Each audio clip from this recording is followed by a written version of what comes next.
Jai Hind everyone. My name is Saurav Singh and I have secured AIR 171 in CAPF Assistant Commandant Examination. And I have come up with this series wherein I will be talking about all the 5 forces that are under the Central Armed Police Forces, and I'll be telling you about the brief history and why you should consider these forces while filling up your DAF. Plus, this video will be helpful for all the candidates who are preparing for their interview. Without wasting any time, let us start with this BSF, because BSF was my first order of preference. So we will be covering BSF first and then we will be covering the other forces subsequently in other videos. Without wasting any time, let us move forward. So first of all, let us talk like when was BSF raised and why the need for this force was felt. So before the BSF was formed, the Indian State Police, they were located on the Indian borders and they were entrusted with the task of guarding these borders. So हमारे पास तो पहले से ही एक police force थी जो border को guard कर रही थी, तो फिर ऐसा क्या हो गया कि हमें BSF की ज़रूरत पड़ गई। चलिए इसको देखते हैं। सो प्रॉब्लम क्या हुई कि हमने देखा ये जो पुलिस फोर्सेस थी जो इस बॉर्डर को गार्ड कर रही थी, उनके पास अच्छे वेपन्स नहीं थे, ठीक है, वेपन्स नहीं थे, प्लस उनके पास इतना फाइनेंशियल रिसोर्स नहीं था कि वो ये सब चीज़ें मैनेज कर पाएँ, ठीक है।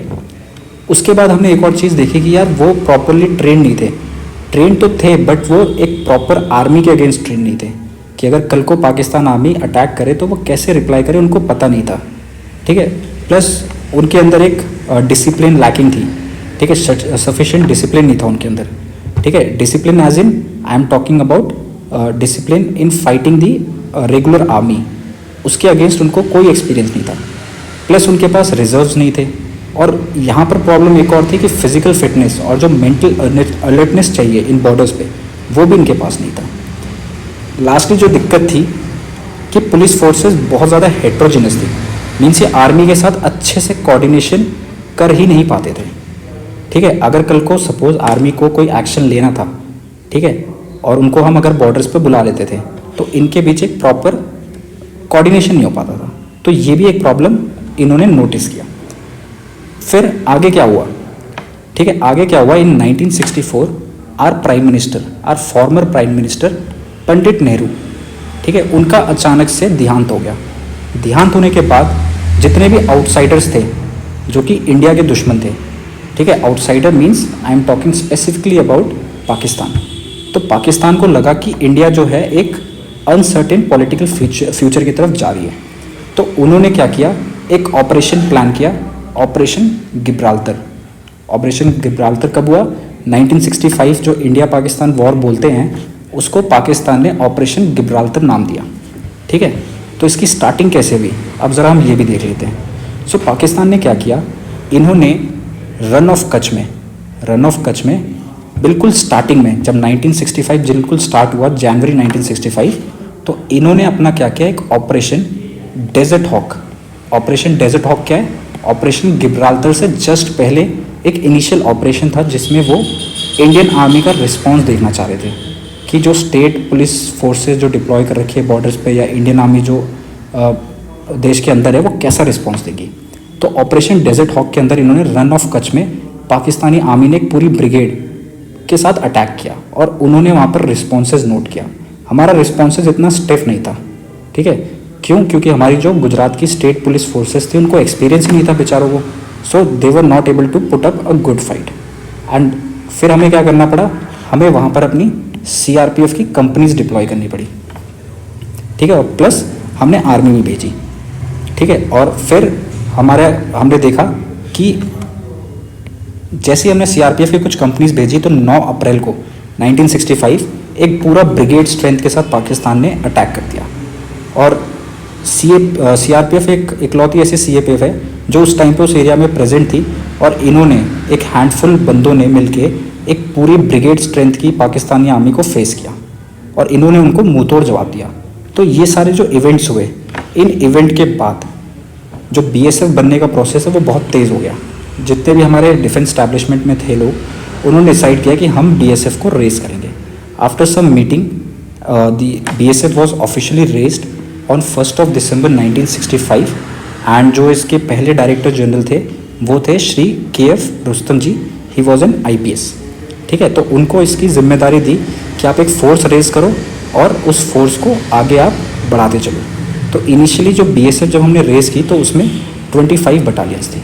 ठीक है, आगे जो हमारा नेक्स्ट हेडिंग रहने वाला है जो हम इस वीडियो में डिस्कस करेंगे वो है BSF में आपको क्या क्या अपॉर्चुनिटीज़ मिलेंगी। सपोज़ अगर आप as an assistant commandant join करते हो तो आप क्या क्या कर सकते हो BSF में, क्या अपॉर्चुनिटीज़ मिलेंगी आपको। तो जो पहली अपॉर्चुनिटी है वो है आप एयर विंग में जा सकते हो। ठीक है, एयर विंग का मतलब है कि BSF की खुद की एक एयर विंग है जहाँ पर इनके पास खुद के हेलीकॉप्टर्स और कुछ प्लेन्स हैं। तो अगर किसी को फ्लाइंग का शौक है और वो फ्लाई करना चाह रहा है तो वो एयर विंग ज्वाइन कर सकता है। सेकेंड, यहाँ पर आपको एक और अपॉर्चुनिटी मिलती है वो है वाटर विंग। वाटर विंग में आप क्या करोगे, यहाँ पर BSF के पास कुछ वेसल्स हैं। ठीक है, अरेबियन सी में भी है और बे ऑफ बंगाल में भी है। तो इनकी ये जो वेसल्स हैं ये 24 घंटे 365 डेज इन वाटर्स में प्रेजेंट है और यहाँ से स्मगलिंग वगैरह रोकती है। तो अगर किसी को वाटर पसंद है, यहाँ पर वो सर्व करना चाहता है तो वो वाटर विंग ज्वाइन कर सकता है। देन बात करते हैं हम, इनके पास खुद की अपनी एक कमांडो यूनिट्स भी हैं जिसको हम बोलते हैं क्रीक क्रोकोडाइल। सो अगर कोई ऐसा जुनूनी बंदा है जिसको कमांडो फोर्स कभी ज्वाइन करनी थी, सो BSF आपको ये एक अपॉर्चुनिटी प्रेजेंट करती है कि आप क्रीक क्रोकोडाइल ज्वाइन कर सकते हो। प्लस यहाँ पर अगर कोई भी फौजी एस्पिरेंट या डिफेंस एस्पिरेंट होगा उसको एक चीज़ पता होगी कि जो इंडियन आर्मी है उसमें एक प्लेटून लेवल या स्मॉल लेवल पे उनकी खुद की घातक टीम्स होती हैं।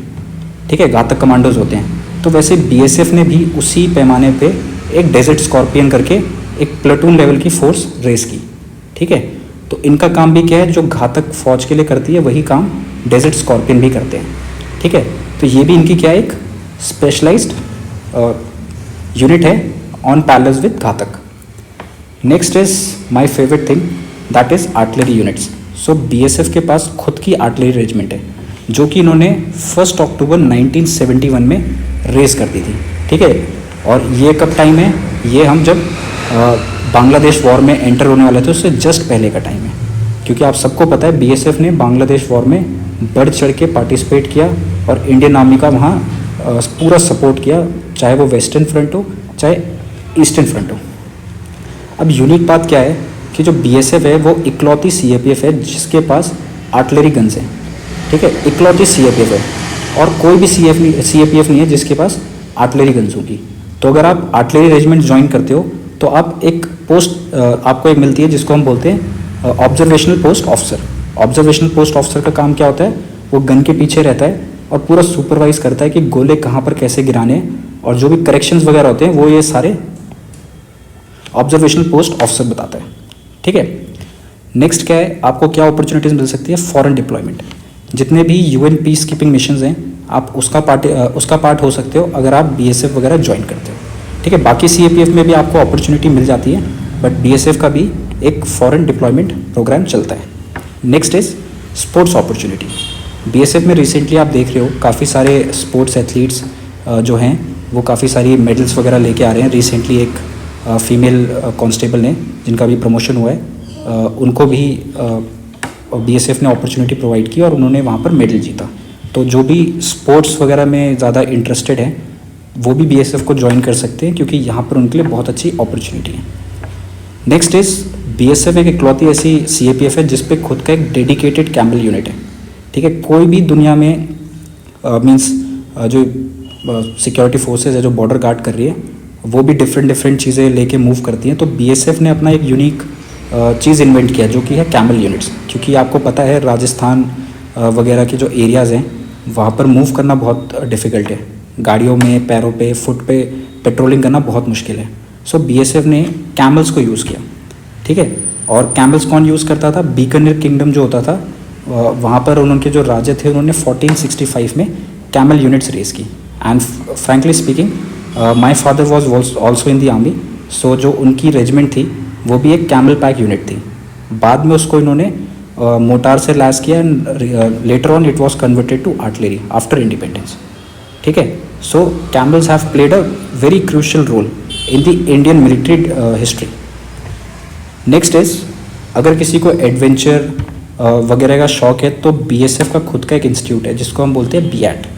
बीएट कहाँ पर है? It is in Dehradun.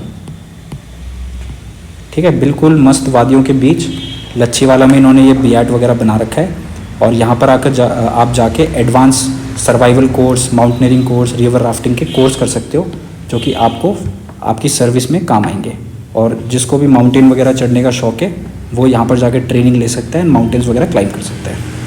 And last thing is, BSF का खुद का एक नेशनल ट्रेनिंग सेंटर है फॉर डॉग्स. ठीक है, यहाँ पर इंडियन ब्रीड्स के डॉग्स को हम ट्रेन कर रहे हैं आजकल recently, so that we can stop anti national activities using these dogs. हम इनको एयरपोर्ट्स वगैरह पे डिप्लॉय कर सकते हैं. प्लस वीआईपी सिक्योरिटीज़ या पार्लियामेंट या कुछ भी हम लगाते हैं, फॉरेन कंट्रीज़ में हम जाते हैं तो वहाँ पर हम इन डॉग्स को यूज़ कर सकते हैं. ठीक है, तो ये सारी अपॉर्चुनिटीज़ है जो मैंने लिस्ट आउट किए हैं. इसके अलावा भी बहुत सारी अपॉर्चुनिटीज़ होंगी डेफिनेटली इस फोर्स में, बट ये मुझे लगता था जो आपके साथ शेयर करनी चाहिए. ठीक है, आई होप आपको अभी तक वीडियो में मज़ा आ रहा होगा. हम आगे चलते हैं. Now this is assistant commandant Ramakrishna Wadhwa. So in 1971 war he was awarded Mahavir Chakra. ठीक है, Mahavir Chakra, it is the second highest gallantry award during war time. It is the second highest gallantry award during war time.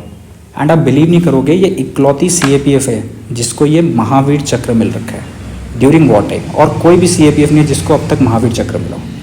And assistant commandant Ramakrishna वादा von this in 1971. Although वो शहीद हो गए थे while safe guarding अस.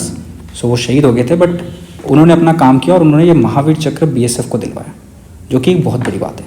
ठीक है, now I want to address one thing. Like in lot of sessions I have seen, like lot of candidates, lot of videos I have seen where people were discussing this salary promotion in family life.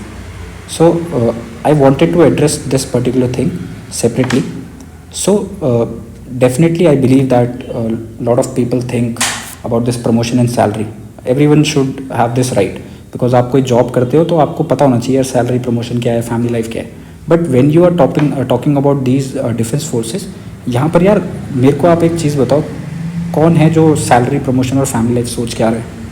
If people like assistant commandant Ramakrishna Wadhwa और captain Tushar महाजन और captain Vikram Batra और captain पवन कुमार, अगर वो सब ये salary promotion ये सब सोच के गए होते तो जो उन्होंने एक्ट्स किए वो कभी कर ही नहीं पाते, है ना. उन्होंने अपना सर्वोच्च बलिदान दे दिया just for the safety, protect the safety and honour of our country. So why to think of these external factors? Salary क्यों सोचनी है? Why to think of these things? These are the secondary things. आपका primary motive क्या है? If you are joining the Army, Air Force, Navy and you are coming for this CAPF, your primary aim is to serve the country. So why you are wasting about thinking these stuff like salary and promotion? जब मिलना होगा मिल जाएगा. I know that in certain forces, आपको काफ़ी सारी YouTube videos पर लोगों ने बताया होगा कि यार BSF में प्रमोशन स्लो है या CRPF में प्रमोशन स्लो है. सो आप उन सब चीज़ों को क्यों कंसिडर कर रहे हो? अगर आप ढंग से सर्व करोगे, आप ढंग से काम करोगे तो इसमें आपको कुछ फीलिंग नहीं आएगा. ठीक है, कि प्रमोशन मिला कि नहीं मिला, सैलरी मिली कि नहीं दी, ये सब सेकेंडरी फैक्टर्स है. ये सब सरकार आपको देगी ही देगी. लास्टली हम फैमिली लाइफ की बात करते हैं. मैंने बहुत लोगों को देखा है कि वो फैमिली लाइफ के चक्कर में they are feeling CISF as first preference, but वो जाना कहीं और चाहता है. I have interacted with lot of candidates. ठीक है, सो आप एक चीज़ ध्यान रखो, every force is good. CISF is good, CRPF अपना काम कर रही है, BSF अपना काम कर रही है, सब अपना काम कर रहे हैं. ठीक है, सबको चूज़ करने का हक है. अगर किसी को CRPF में जाना है आप जाइए, BSF में जाना चाहिए, बट रिमेंबर वन थिंग. ठीक है, जितनी भी ये CAPF होती हैं या आर्मी वगैरह होते हैं, इनके ना खुद के वाइफ्स एसोसिएशन होते हैं. For example in BSF we have Baba. ये आपको मैं थोड़ी एडिशनल इन्फॉर्मेशन देगा. बाबा क्या है? BSF wives welfare association. ऐसे ही आर्मी में हमारे पास आवा होती है. ठीक है, आर्मीज वाइफ वेलफेयर एसोसिएशन। तो इनका काम क्या है, जब आप लोग फील्ड पोस्टिंग्स पे होते हो, जब आप कहीं हार्ड पोस्टिंग्स पे होते हो, तो इनका काम होता है कि आपका फैमिली का टेक केयर करना, आपकी फैमिली और आपके बच्चों का एजुकेशन वगैरह सब ये देखते हैं। ठीक है, कल को आपकी फैमिली में कोई दिक्कत होगी ना, सबसे पहले ये बाबा वाले लोग आते हैं। ठीक है, ये क्या है, ये एक वाइफ्स का एसोसिएशन है जो बीएसएफ की वाइफ्स, ऑफिसर्स, जवान, जेसीओ, उन सब ने मिलकर बना रखा है, और यहाँ पर ये एक दूसरे को सपोर्ट करते हैं। तो once you join the forces, आपको ये फैमिली का कुछ सोचने की ज़रूरत ही नहीं है। और फैमिली लाइफ यार, आप मेरे को बताओ, जो कॉर्पोरेट में जॉब कर रहे हैं, क्या वो घर के पास कर रहे हैं? नहीं ना, वो भी थोड़ा दूर रहते हैं। तो सबको एडजस्टमेंट करनी पड़ती है। ठीक है, और ऐसा भी नहीं है कि भाई फैमिली लाइफ का मतलब है आपको छुट्टी नहीं मिलेगी, बहुत सारी छुट्टियाँ हैं। ठीक है, you will be getting lot of छुट्टी, सो आप एडजस्ट कर लोगे। सो बिल्कुल भी कॉम्प्रोमाइज़ मत करिए। अगर आपको सीआरपीएफ लगता है कि your potential lies in CRPF, go for CRPF. If you think कि बीएसएफ में आपका पोटेंशियल है, you should go for BSF. You should not think about this salary, promotion and family life stuff. ठीक है, that's all from my side. हम इस series को यहीं पर ख़त्म करते हैं।